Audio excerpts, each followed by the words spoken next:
नमस्कार मो YouTube channel को आपण मानक पुणी थे स्वागत। मुझे आपण को देखेबी केमिति सहज उपाय रे मांस पिठा तैयारी हुए। मांस पिठा बनैबा पई मु एई सब सामग्री नै छी। प्याज, लुण, गरम मसाला, हळदी गुंड, किछि मांस, किछि बटा मसला रे निया हिची रसुण, जीरा आउ अदा। प्रथमे तेल गरम करंतु, तापरे प्याज को लाल हवा पर्यंत भाजंतु। प्याज लाल ही गला परे बटा हितवा मसला को देई सेथिरे भल भाव रे भाजी नियंतु। मसला रो कंचा जेमिति न लगे सेति प्रति ध्यान देवे। तापरे हळदी गुंड पकांतु।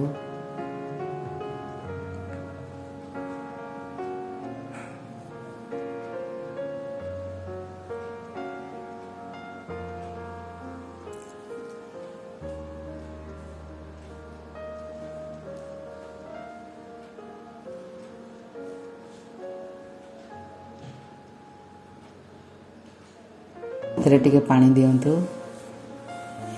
मसला भल भाव में कषि हो गला परे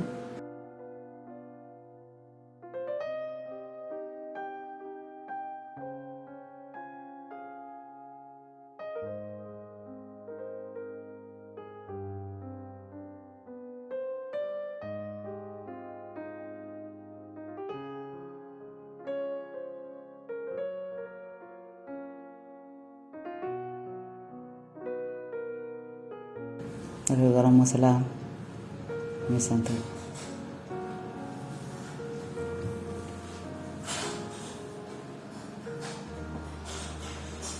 तापरे मांस को देई ताको भल भाव में कषि दियंतु।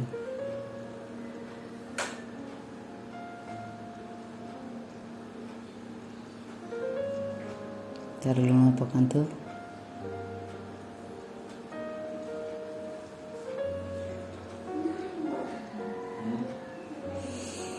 टिके पानी मिसाई दियंतु। तरकारी जमती भल भाव में भजार प्रस्तुत हो जाओ।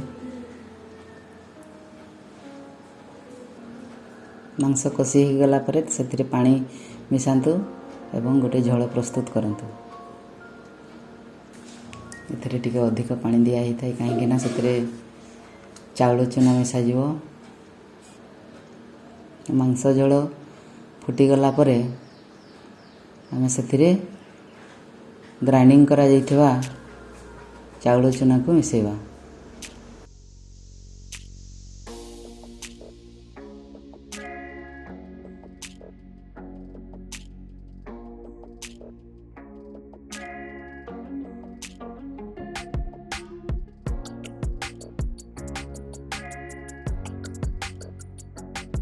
एटा सुखा चूना रे भी हेई परिबो एवं एमती ग्राइंडिंग करा जाइथिबा चूना मिसेई के मध्य हेई परिबो।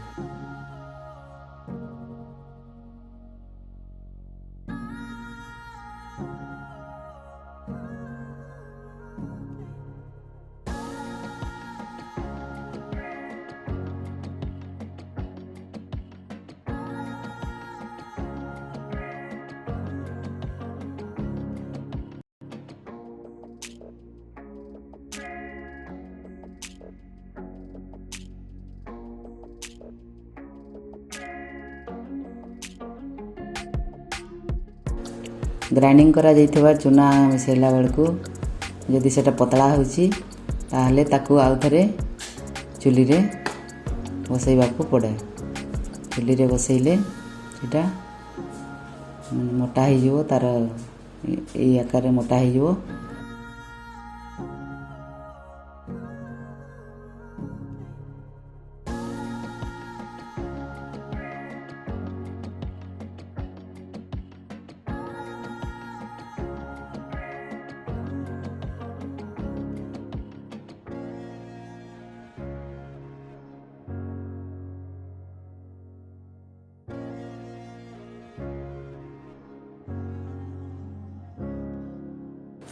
ନନଷ୍ଟିକ୍ ତାୱାରେ ଆମେ ପୋଡ଼ି ପାରିବା ଏବଂ ଏଟା ପତ୍ରରେ ମଧ୍ୟ ପୋଡ଼ା ଯାଇପାରେ।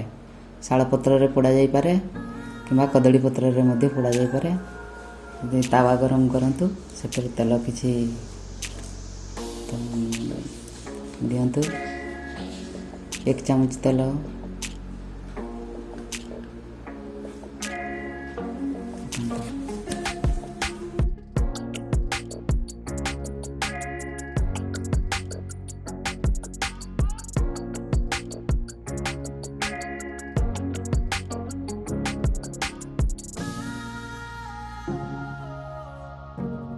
ପିଠଉକୁ ତାୱାରେ ପକାନ୍ତୁ ଏବଂ ଟିକେ ସମାନ କରିବା ପାଇଁ ଟିକେ ହାତରେ ପାଣି ନିଅନ୍ତୁ।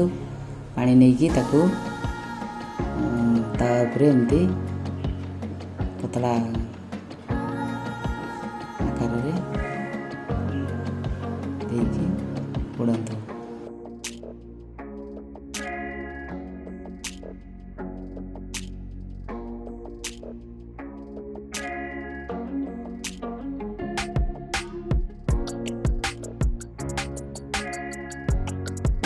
ତାପରେ ଢାଙ୍କି ଦିଅନ୍ତୁ, ପୁରା ସିମ୍ରେ ଦିଅନ୍ତୁ। ସିମ୍ରେ ଦେଇକି ତାକୁ ପୋଡ଼ିବାକୁ ପଡ଼ିବ।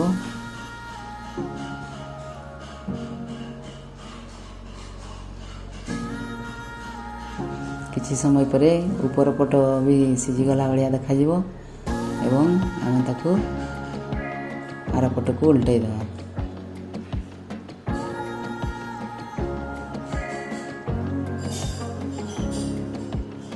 ଦେଖନ୍ତୁ କେତେ ବଢ଼ିଆ ଦେଖାଯାଉଛି ମାଂସ ପିଠା। ୟାର ଟେଷ୍ଟ ମଧ୍ୟ ବହୁତ ଭଲ ଲାଗେ। ଆପଣମାନେ କରନ୍ତୁ। ଆଉ ମାଂସ ପିଠା ଦେଖନ୍ତୁ କେତେ ବଢ଼ିଆ ହେଇଛି ପିଠା।